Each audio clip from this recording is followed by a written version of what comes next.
Welcome back. Knowing the signs and symptoms of having a stroke can make the difference in long-term complications, but would you know if it was happening in your family? That's what we're talking about today in Medical Center Health Systems Taking Care of You. Our guest is Carrie Morris. She is a registered nurse at MCH and also the stroke care coordinator. Thanks so much for being here with us. It is so important to be quick and respond quickly when we're talking about the possibility of a stroke. Right, and you can do a simple test on someone to see if they're having a stroke. Okay. But first you want to remember that stroke happens in the brain. So if someone has something wrong with their brain, then you need to be thinking stroke. And our brain controls everything we do, seeing, talking, moving, things like that. So if something is wrong with one of those things, be thinking stroke.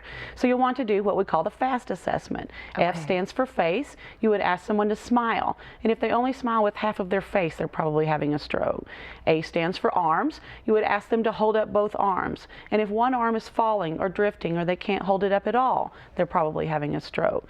S is for speech. So you would ask them to say something, a phrase, a sentence, something like that. If they slur it, garble it, can't say it at all, they're probably having a stroke. So face, arms, speech, and then T is for time.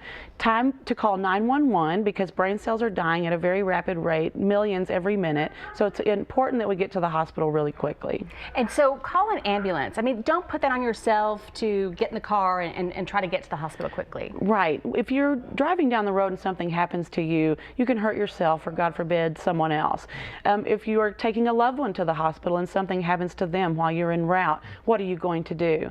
So if you think about it, by the time the ambulance gets to you, you're already under care. So it's not faster actually to drive yourself to the hospital. And when you arrive in an ambulance, you also get faster service. So we encourage everyone to always call 911 for emergencies such as stroke.